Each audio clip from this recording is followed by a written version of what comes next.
vlog 17, and as I said in the previous vlogs, I'm alone a lot, and I usually have to find a way to express myself verbally or through writing, and that's what I'm going to be covering this entire time, about how I organize my thoughts. I literally write down and organize my thoughts a certain way. So just like the cartoon, Doug, where he writes in his journal every single episode, and that's basically his day, and that's him narrating his own personal life. I treat my life the same way. I don't even know if that's really inspired by that cartoon, but ever since I saw it, I was looked up to the idea, and it helps turn my ideas into real things.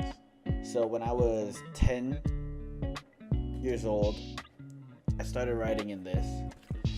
This is very beat up, and it has all my old songs. My very first song I ever wrote, Doubt, Notes, and all this stuff. This was my life. It all started when my dad left, and I wrote a poem called Still There. I'll probably do a video on that sometime.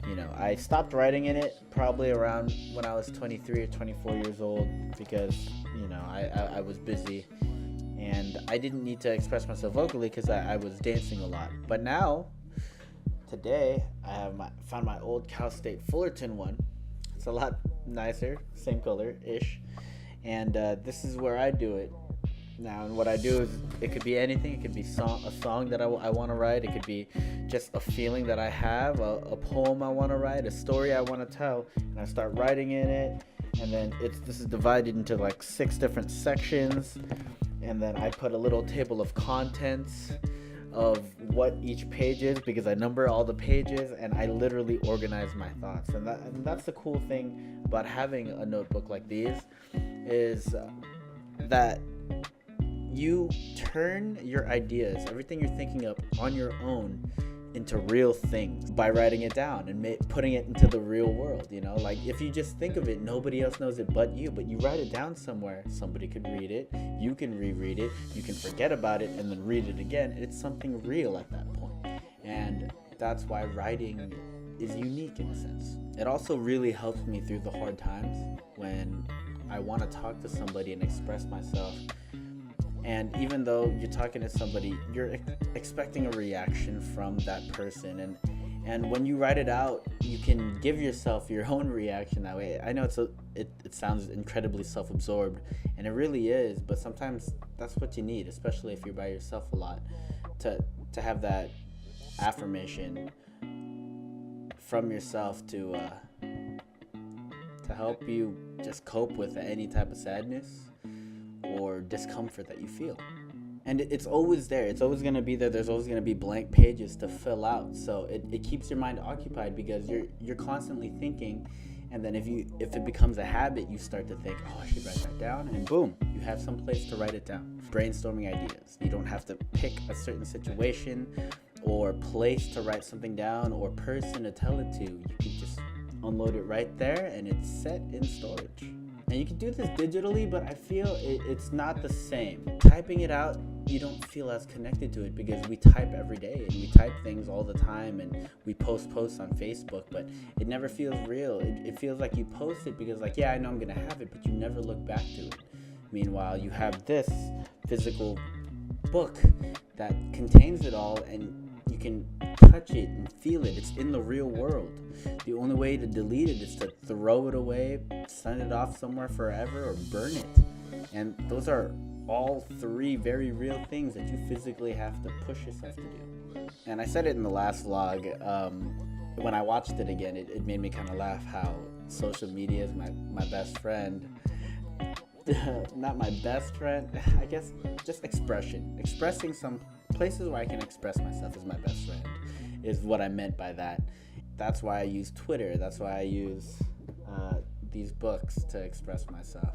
A lot of my ideas go onto my quick memo notes on my phone, as of right now, because I have an Android for now. But yeah, so expressing myself is a really big deal, which is why I have these books here. I also had picture books here where I would draw things and storyboards and stuff on this counter. I'm not just pointing at the air. On this counter, these books here. And then right here, that little red book, is actually a book I started to write in ninth grade about like this samurai like Lord of the Rings thing. I don't know if I'll ever go back to it, but I thought it was a really awesome concept of a world like that. Also, I'm starting new segments here on my YouTube channel. I'm going to be starting Let's Talk About It, where I basically talk about topics and keep it very open-ending and engaging in the sense that I want to hear other people's opinions, because I'm very neutral about a lot of different topics. So I feel like I understand both sides really well, but I could be wrong, and I want to implement that in this new series, which is basically a podcast if you come and think about it. Also, I'll be doing a lot more reviews for trailers and stuff like that, using this new platform that I have of the stream world and this better way of communicating it and recording faster and putting it out there. I also kind of want to talk about my tweets. So let's do that. Let's talk about my tweets a little bit. Being that I usually tweet things that I feel are really insightful, I feel like they also need an explanation behind it, just so that anybody can grasp it a little bit better. So this first tweet says, reasons why things fail. 1, to rebuild. 2, to make new. 3, to explore new possibilities. We're always coined to think that like you never see failure as failing, but as a learning experience. And I kind of took that and put it in my own twist, you know. The reasons why you fail is to learn. Yes. Break that down a little bit more. Why did we fail? To rebuild, to make new, to explore new possibilities. That's why. It's not because you're trying to convince yourself that it's a learning experience. It's because that's why it failed. It failed for a reason. It failed for you to rebuild. It failed for you to make new. It failed so that you could have new possibilities. Just a more assertive way of looking at it. Never feel incapable. You can do anything as long as you're motivated. Keep talking to yourself about it. Have a healthy conversation with yourself. I felt incapable for everything in the past 3 months. Anybody that's following me right now knows I'm going through a lot of stuff. Any of my close friends know I'm going through a lot of stuff right now, and I felt very incapable. But as long as I'm motivated, I notice I can bypass that feeling and actually do good in the world, give back to the world, and remain myself. I mean, the biggest part is trying to keep myself. I felt like I feel like I'm a nice guy, and I feel like I have great intentions, and a lot of things were pulling me in a different direction, telling me that I'm not so much any of those things, that I'm not giving back to the community, that I'm worthless pretty much, and that's what it felt like the world was telling me. But then I was motivated and almost angry that I felt that way, and because I motivated myself, I told myself, you're not, dude, don't let this world change you. I was able to change my mentality, and things started looking up in my life in general. And I don't mean that I was ignoring all the bad things, I'm not pretending that things got better. Things actually got better. As you guys saw from vlog 15 to 16, I'm in a better place because I got out of that mentality. And I'm not pretending. I am not telling myself that I feel better and then now I can say it. Hey, I feel better because I said I feel better. No, I'm doing it because I'm motivated to be better and I can see results. I'm inspiring people. I'm doing better at the world. I'm doing better at things that I never thought I'd be good at. That's a big part of it. Making my way back to my passion. This was just one of those things, where like I'm really just making my way back to my passion. I love dancing, and right now I don't really have an occupation in it, but I'm still working on it. So I'm making my way back, slowly but surely. You choose one of two things in the events that change your life. What hardens your mind and what opens it. Now, when you're hit with intense conflict or life-changing events, which I talked about in the last vlog, You choose what hardens your mind and what opens it. You can be hardened by the experience, desensitized to it. I'm going to talk about this in my Let's Talk About It stuff, but like, how police officers or paramedics and doctors and stuff, they get desensitized to human life because they lose so many. They see so many injured. They see some horrible things, but since they see so much of it, they're desensitized. Some people even use humor to get past it, and they just harden their mind. Or you can open your mind, which is what I meant by what opens it, where you can open your mind and feel empathetic to all these people that you see and understand it more. Or you can do a little bit of both, where your mind is hardened, but you know where they're coming from, so you empathize with them. It's what you choose to do with what life throws at you. You choose to put up a wall, or you choose to understand what makes you think you need to put up a wall. There's no right or wrong answer. It's whatever works best for you and your personality. People that stick around. 1, the true friends and family. 2, the people that see your potential. So in the end, none of the rest really matter anyway. I got hit with some intense life-changing event stuff, and I've lost a lot of people, a lot of friends. Now I know who my real friends are that actually check on me and try to talk to me. And before I'd say that I was incredibly depressed, but now I realize that now I'm blessed with the people that truly care about me. They're here. They're staying in my life. They're there. And now I know who they are. Now I know who I can call up and be completely genuine with, and they will be completely genuine with me. A lot of things that I'm learning here. Blood doesn't always mean family. People that see your potential aren't always generally good people that see your potential. That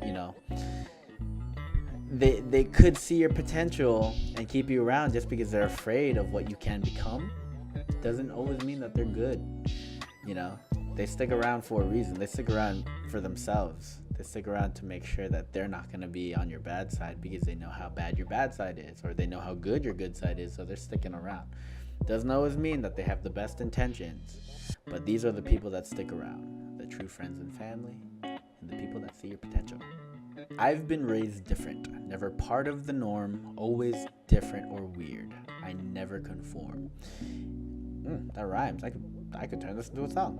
What I meant by this is I really was raised different. I was alone a lot growing up. I did this thing where I would make noises, and my imagination couldn't just stay here, and I couldn't just think about it. I had to move and stuff. It was really weird. I'd sit behind a chair and just be hitting it and stuff, and thinking it takes a lot for me to actually admit that I used to do that. But that is something I used to do, and because of it, I realized that I have a very vivid imagination. The physics in my mind I feel like it's completely different from a lot of different people, because I was not only imagining something, but I was physically moving with my thoughts. And I have a very kinesthetic type of mindset when it comes to brainstorming, and because of that, I feel like I have the advantage in dance. I have the advantage in beatboxing because I would also make noises with my mouth, and so I didn't just make beats. I literally just would make noises. If I was imagining an explosion, I would see it and I would go boom, and I would with my mouth, and I was just so animated. And I think a lot, it was weird. That's not normal, and it was very different, but I will never conform. I've never been one to conform, and that's the truth. I've never actually talked about this out loud, but yeah, that is that is all real. That is all true. You can ask my sister and my mom. I did that. That was me. It says, I have this bad habit. If I learn something new or discover something, I beat myself up immediately after thinking I should have known it all along. I still struggle trying not to know it all. I am a recovering know-it-all, where I try to know it all. I try to know everything, not realizing how much it hurts me. There's something rewarding about not knowing that we need to comprehend here. So there would be times where I would usually learn something new, or I would make a mistake and then think to myself, man, I should have known all along. But I really didn't. Literally, the split second before, I had no idea, and I feel like I should have. I feel like I should have known better. I should have been able to predict the future. And that is a bad habit because I'm really setting myself up for failure. Trying to know everything, trying to always have the answer is more damaging than not having the answer at all. I wrote in a song a while back that knowing the ability to know everything would be more of a curse than a superpower, because you would know all the bad in the world, and part of your happiness is being able to forget about the bad in the world, being able to forget about the way people have wronged you. You know, there's a Black Mirror episode where you can rewind your memories, and then he forces his current significant other to play back when she cheated on him. And I thought, like, yeah, dude, sometimes you don't want to see that. Sometimes you gotta forget. But I'm one of those people that, like, how can you do that? How can you not know? How can you not want to see it? How can you not, you know? And that's still how I feel, even though I know that it's more damaging to me to try to know such things. It's still a constant struggle. Everyone nowadays has something to say, so listeners are more valuable to people than speakers. Keep this in mind next time you talk to anyone. It's true, man. Like, just shut up and listen to what they have to say and try to envision what they're telling you and put yourself in somebody else's shoes. And what I mean by that is, when somebody's telling you about their day, like, imagine you watching them go through it. Like, if they're talking about a really annoying person at Starbucks or something, and this is just a random example off the top of my head, and then they're telling you the story about it, you're just like, great, it's another story from Starbucks. That could hit your head, or you could actually, like, try to imagine it and then try to put yourself in that situation and see how you would have reacted to it, and then talk to them about it.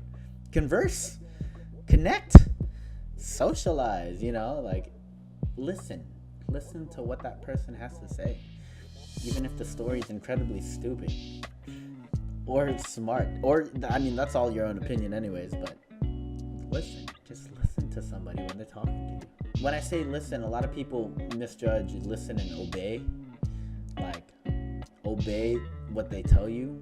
No, listen to what they tell you. Not obey them in any sense if they're being commanding, but listen to them. Alright, well, those are all my tweets. I hope you guys enjoyed this video. I hope you listened to it. I hope you got something out of it. Please like, follow, and subscribe. Only if you mean it. That's kind of like my tag of what I say. And all my links are up here. You can totally type those in and follow me and talk to me. You know, converse. That's what this is all about. You guys have a wonderful day. I'll see you guys in the next stream, video, dance video, whatever it is, tutorial. You guys have a good one. Listen to people.